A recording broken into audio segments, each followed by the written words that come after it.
My name is John. This is NAR Outdoors. Welcome to the channel. I'm super excited. The truck has finally arrived.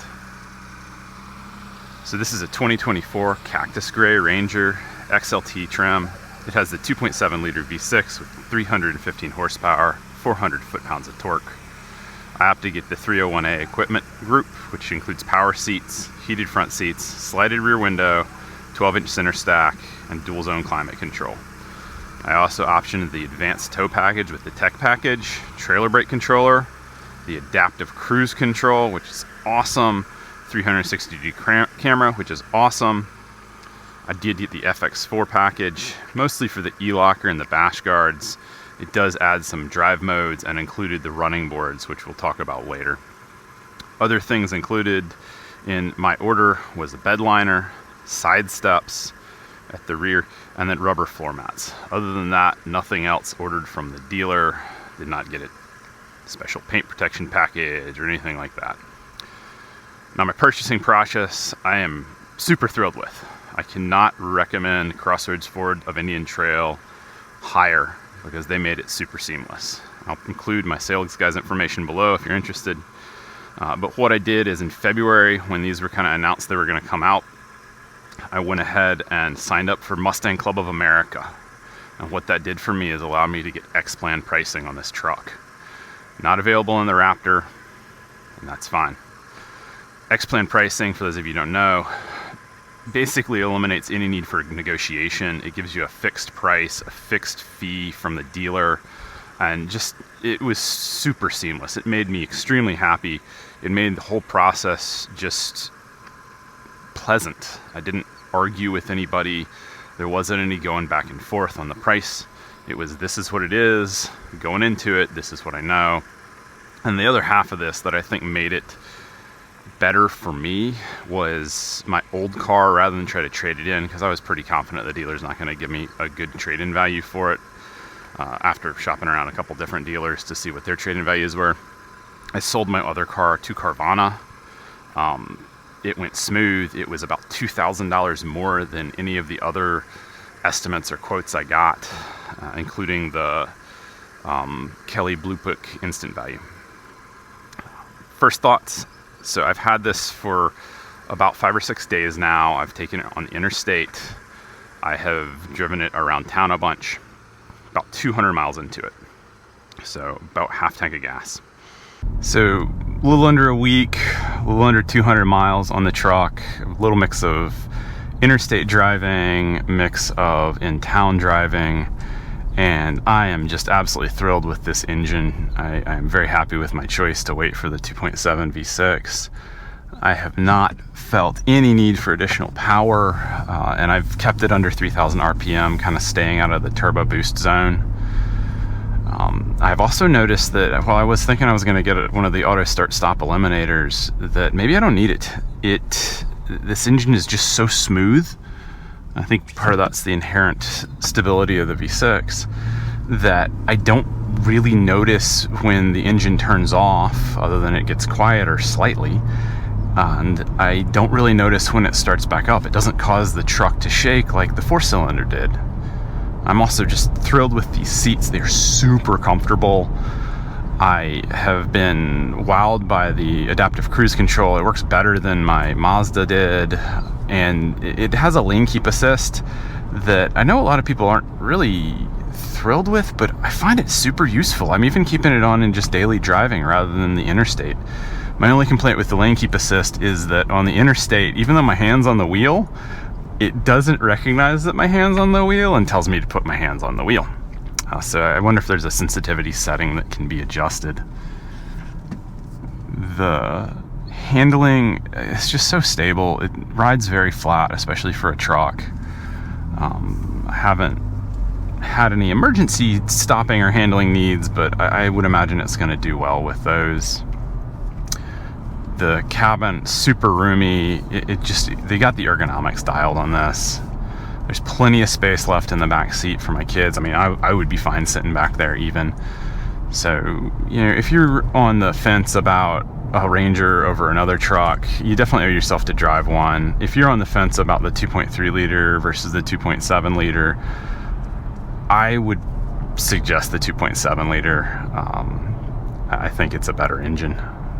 I think it's a drastically better engine. The 2.3 liter is an awesome engine, but just my experience between the test drives I had in the 2.3 and this thing is, in terms of smoothness, and the 2.3 was a smooth engine, especially compared to the Toyota.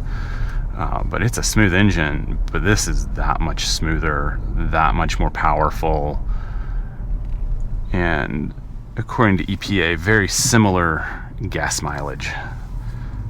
Kind of downsides for me so far, and these are all things that if you went up to the Lariat package, you wouldn't have the same complaints necessarily.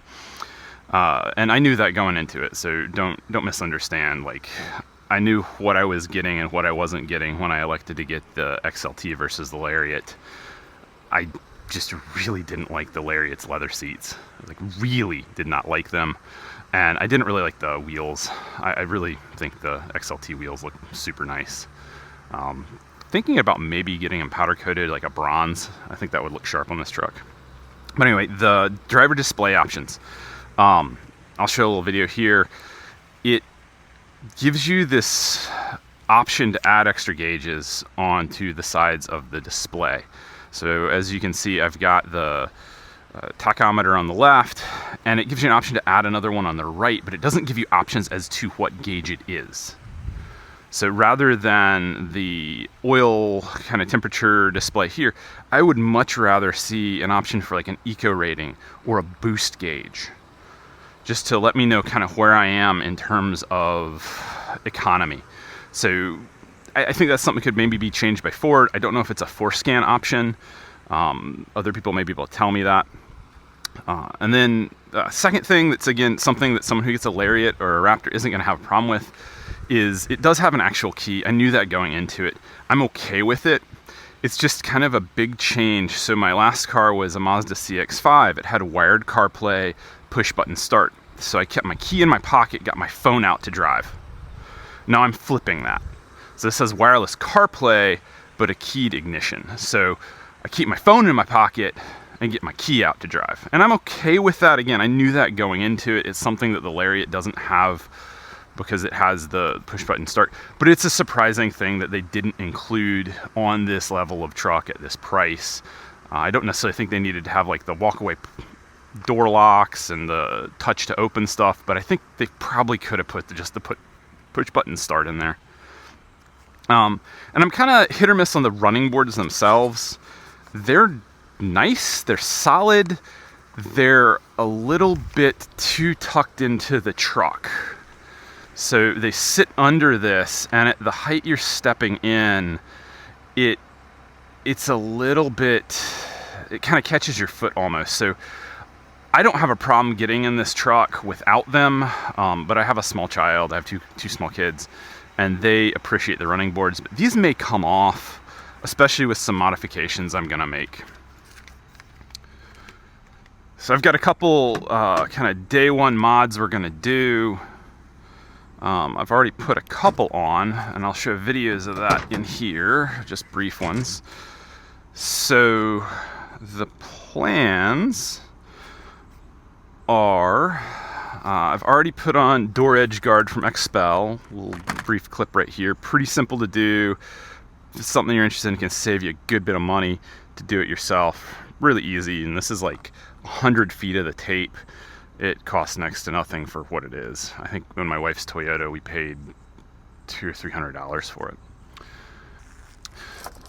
The Stubby by Craven Speed. Now you can get other Chinese knockoffs of this, but this is made in the USA. It's not that much different in cost than the Chinese knockoffs. I'll have an Amazon link for actually all this stuff. And this is because one of the plans I have is to put a camper on the top. I've got my V-Linker FSU cable for force scan. I'm gonna hopefully get rid of the seatbelt reminder button that everybody complains about. And then I've got a display protector.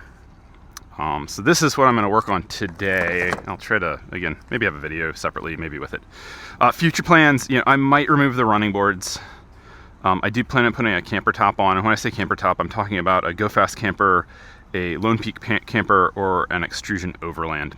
And part of that plan is I'm going to seal the bed caps. So I'm going to have a separate video specifically on sealing the bed caps, exploring a couple different options right now, trying to do my homework, figure out what's going on. Some sealing of this, which will be included in that. And then I've been working with an Australian company that is making a bed gap seal for the tailgate. And I've got one of those coming. I'm going to do a video on that one especially. So that's really exciting. That's going to be pretty cool. I plan on doing some lighting changes, so I'd like stronger reverse lights. I don't know if it's going to be a secondary light system or if it's going to be to change out these bulbs for something a little bit brighter. I want to toss some ditch lights on for camping, so we're going to put those there, still figuring out which ones. And I'm trying to figure out if there is going to be a good option for the American truck for a hidden light bar. Now the Australians have a couple different options. There's one I'm looking at that hides the light bar here and here, but the Australians don't have these, I don't know if you can see them, adaptive grill shutters, and that kind of changes some of the clearances. So I've got to look into that a little bit more. And then, as most of you know that are shopping for these trucks, the regular Ranger does not have the upfitter switches that the Raptor does. So figuring out some sort of controller is going to be important. So there's a couple different options. Something inexpensive like aux beam would be a good option. Go as far as a Switch Pro or an S-Pod.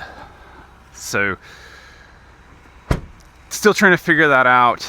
I don't know if I need to spend the money on the Switch Pro, even though it's probably the best, or the S-Pod. So still trying to figure that out, kind of waiting for some local manufacturers, US manufacturers, to come up with what they offer, and yeah, go from there. So if anything interests you, like, subscribe. There's a lot more to come now that we got the truck. Once we get to that 1,000 broken in mile mark, so it'll be a couple weeks, I am going to try to do some 0 to 60 informal tests and a more rigorous fuel economy test. Right now I'm seeing about 19 to 20 in the town, and on my brief highway it was around 23. So again, like, subscribe, you'll see these results coming up. Take care, bye. No ride.